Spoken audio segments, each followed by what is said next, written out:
नमस्ते। हम लोग की लाइफ में स्पिरिचुअल गोल्स क्या होते हैं, यह सब्जेक्ट मैंने आज स्पेशली मिस्टर करतार सिंह, उन्होंने मेरे से ये क्वेश्चन किया कि ये स्पिरिचुअल गोल्स क्या होते हैं। तो श्री करतार सिंह जी मेरे वीडियो शुरू से देखते हैं और उनका प्रश्न है तो उसका जवाब देना मेरी फर्स्ट प्रायोरिटी है। तो पहले तो बताएं कि स्पिरिचुअल का मतलब क्या होता है।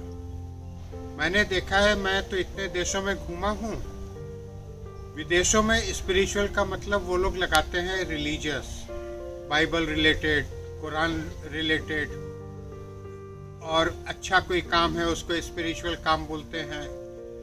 लेकिन स्पिरिचुअल का असली मतलब तो भारत में ही है, क्योंकि असली आध्यात्मिकता क्या है। देखिए, उनका शब्द जो स्पिरिचुअल है उसका मतलब सही है, लेकिन उसको उन्होंने अलग मतलब से लेके रखा है।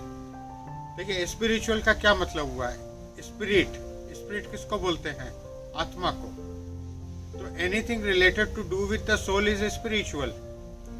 फिर अब इंग्लिश में वर्ड यूज होता है ट्रांसफॉर्मेशन, किसी चीज का परिवर्तन। लेकिन ये ट्रांसफॉर्मेशन असल में शब्द क्या है? ट्रांस का मतलब ट्रेवलिंग, फॉर्म का मतलब ये फॉर्म, फिजिकल फॉर्म को फॉर्म बोलते हैं।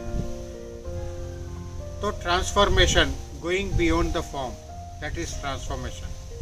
तो स्पिरिचुअल और ट्रांसफॉर्मेशन का मतलब एकदम क्लियर है कि ये स्पिरिट से संबंधित है, आत्मा से संबंधित है। तो अपने स्पिरिचुअलिज्म में गोल क्या होने चाहिए? स्पिरिचुअलिज्म में जो गोल होने चाहिए ये बहुत बेसिक है, और as a matter of fact एक 7-8 साल के बच्चे को भी समझाया जा सकता है। वो ये है कि हम लोग कौन है। ये देह तो नहीं है, ये देह तो एक अणु से बनना चालू हुआ और इतना बड़ा बन गया, और एक अणु से बनना चालू हुआ था और ये छाई बन जाएगा। तो ये देह का कोई महत्व है क्या? ये देह मेरा कम से कम 5 बार 6 बार चेंज हो चुका है। हमारे बॉडी के हर सेल चेंज होते रहते हैं। ऑन एन एवरेज 7-8 साल में पूरी बॉडी चेंज हो जाती है। कुछ एक सेल्स हैं 12 साल तक रहते हैं। तो अगर 12 साल का भी एवरेज लें तो आपके कितने बार बॉडी पूरी चेंज हो गई है। लेकिन आपकी जो लाइफ फोर्स है, जो कॉन्शसनेस है, जो आत्मा है, वो चेंज नहीं हुई है। तो वही आपकी असली एंटिटी है, वही आपका असली अस्तित्व है। मान लीजिए एक श्री गुप्ता हैं, आप उनको श्री गुप्ता बोलते हैं। कल को उनका लड़ाई में जो है हाथ पैर कट गया, तो आप क्या उनको बोलिएगा Shri Gupta minus hand and leg? नहीं बोलेंगे ना। वो जब तक जिंदा हैं तब तक आप उनको श्री गुप्ता ही बोलिएगा। उनके सब कुछ रहे, बॉडी के हर पार्ट भी रहे, और वो मर जाएं तो आप उनको श्री गुप्ता नहीं बोलिएगा, आप बोलिएगा डेड बॉडी। क्यों? क्योंकि असली चीज और कुछ है, और वो आत्मा है। तो इसका ज्ञान हमको प्राप्त करना, ये हमारे स्पिरिचुअल गोल होना चाहिए। तो स्पिरिचुअल गोल में क्या होता है कि मैं कौन हूँ, तो ये समझ में आ गया कि मैं आत्मा हूँ। तो मैं कहाँ से आई हूँ, क्यों आई हूँ, कहाँ इसके बाद जाना है। ये जो मेरे को एक जीवन मिला है, जन्म से एक मृत्यु तक कुछ दशकों की ये यात्रा है। जो ये यात्रा करोड़ों वर्षों की चल रही है, उसमें हमको सिर्फ कुछ एक दशक मिले हैं। तो इस दशक में मेरा क्या कर्तव्य है, मेरे को क्या करना है, और मैं जो कर रहा हूँ वो क्या मेरी अपनी चॉइस है, इसके ऊपर भी सोचना है। तो ये जो सब कुछ हो रहा है, ये किसकी चॉइस से हो रहा है, किसके डायरेक्शन से हो रहा है। हमारी चॉइस होती तो हम यहाँ पे जन्म नहीं लेके वहाँ पे जन्म लेते, हम अपने स्किन का रंग काला के बजाय गोरा कर लेते। तो मेरी तो चॉइस नहीं है, ये मेरे बाल किस रंग के होंगे मेरी चॉइस नहीं है। तो ये किसी की चॉइस है।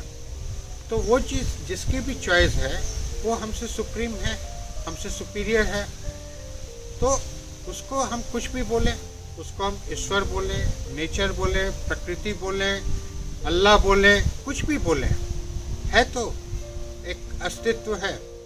तो उस अस्तित्व के संग हमारा कनेक्शन है, क्योंकि वो अस्तित्व हर चीज को कंट्रोल करता है, हम भी उसमें हैं। तो उस अस्तित्व के संग जो हमारा रिलेशन है उसको हम समझें।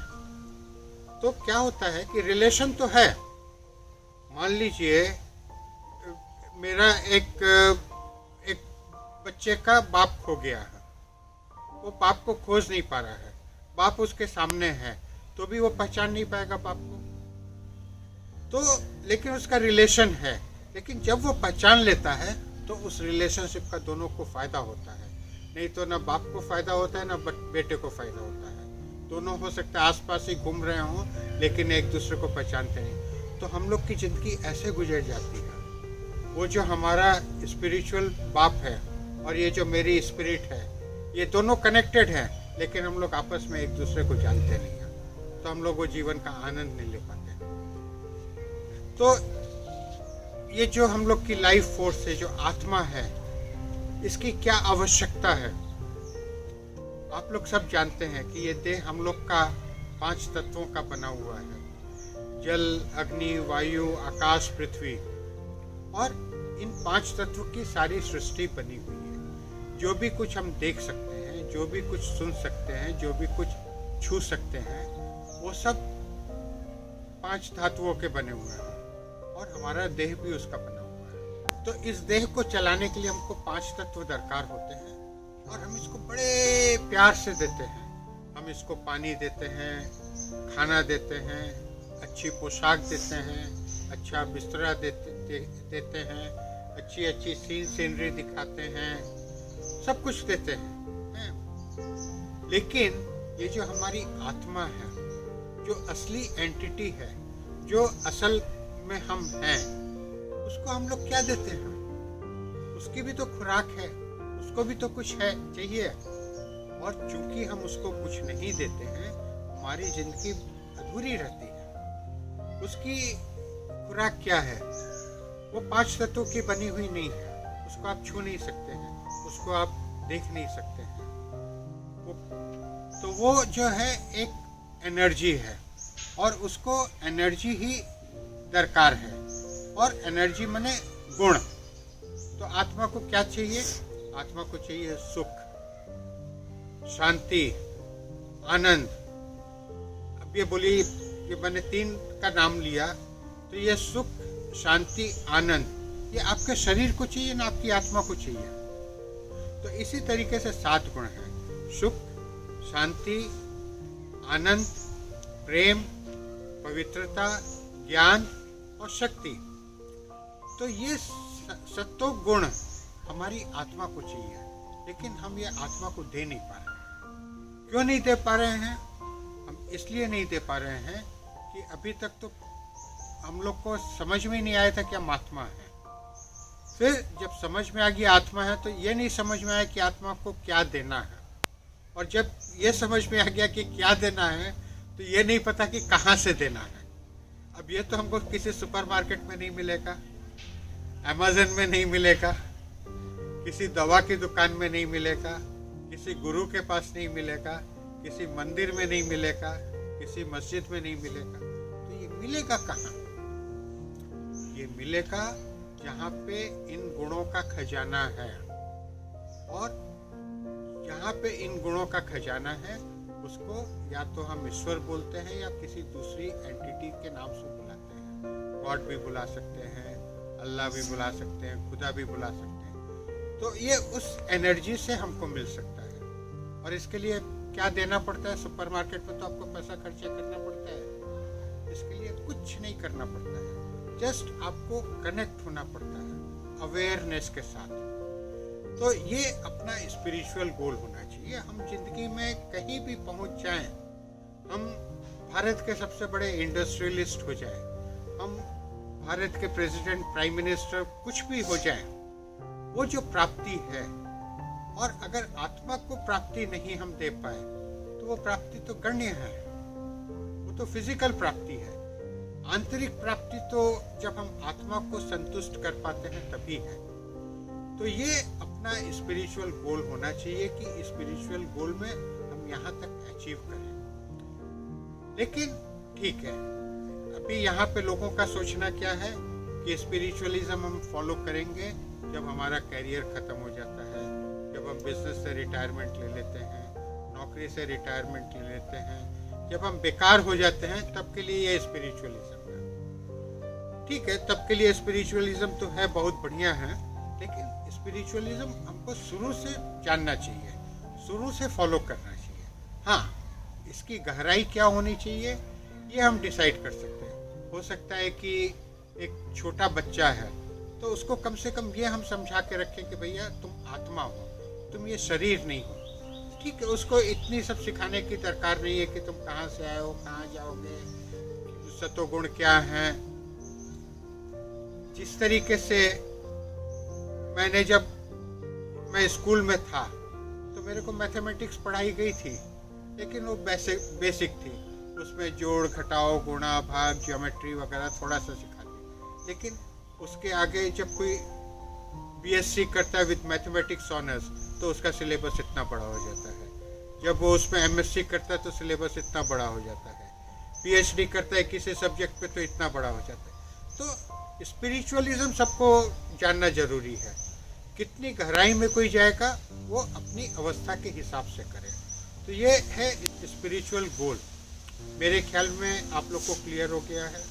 और मेरी तो पर्सनल ओपिनियन ये है कि एक आदमी जितना स्पिरिचुअलिज्म के साथ जुड़ा रहेगा वो उतना स्ट्रांग रहेगा, वो किसी भी परिस्थिति में शेक नहीं करेगा। तो ये बहुत बड़ी एक क्वालिटी है। और वेस्ट के ज्ञान में और ईस्ट के ज्ञान में ये बहुत बड़ा फर्क है। मैंने तो सैकड़ों किताबें पढ़ी हैं अमेरिका के ऑथर की लिखी हुई, और उस किताब को तो मैं इतनी क्रेडिट देता हूँ कि मैं बोलता हूँ कि मटेरियलिस्टिक वर्ल्ड के लिए लॉ ऑफ सक्सेस सबसे बढ़िया किताब है। लेकिन उसमें ये आध्यात्मिकता का टच नहीं है। तो मैं जो आप लोग को बता रहा हूँ ये आध्यात्मिकता के टच के साथ, तो हमारी सफलता इंटरनल एक्सटर्नल दोनों होनी चाहिए, उसी में जीवन का मजा है। तो आशा करता हूँ आप लोग को ये पॉइंट क्लियर हो गया है। और किसी को ज़्यादा जानकारी चाहिए तो इसके आगे भी हम लोग बात करेंगे, इसके आगे भी चर्चा करेंगे। लेकिन एक चीज़ मैं आपको बता देना चाहता हूँ, ये सब्जेक्ट बहुत छोटा है और इस सब्जेक्ट को एक जन 3 दिन में सीख सकता है, जबकि रिलीजन को लोग बाग दशकों से वेद पुराण रामायण गीता भागवत पढ़ रहे हैं, लेकिन वो मूंझे हुए हैं, क्लैरिटी नहीं है। किसी को बुरा नहीं लगे, लेकिन सच तो वो है। तो हम यही करते रहते हैं कि ये शंकर जी ये करते हैं, विष्णु जी ये करते हैं, क्लैरिटी किसी को नहीं है। लेकिन ये स्पिरिचुअलिज्म में एकदम क्लैरिटी है। आप आत्मा हैं, कोई डाउट नहीं है। एक सुपर पावर है, कोई डाउट नहीं है। ठीक है, अब इसमें हम पिक्चराइजेशन नहीं कर रहे हैं, हम कोई ब्रह्मा नहीं बना रहे हैं, कोई विष्णु नहीं बना रहे हैं। ये तो एकदम साइंटिफिकली करेक्ट है ना। तो ये तो सब कोई को फॉलो करना चाहिए। इसमें न तो रिलीजन का कोई सवाल है, न एज का कोई सवाल है। तो आशा करता हूँ आप लोग संतुष्ट हैं, और फिर इस सब्जेक्ट में आगे आप लोग चाहिएगा तो और भी वीडियो बनाएंगे। धन्यवाद। सफल जीवन।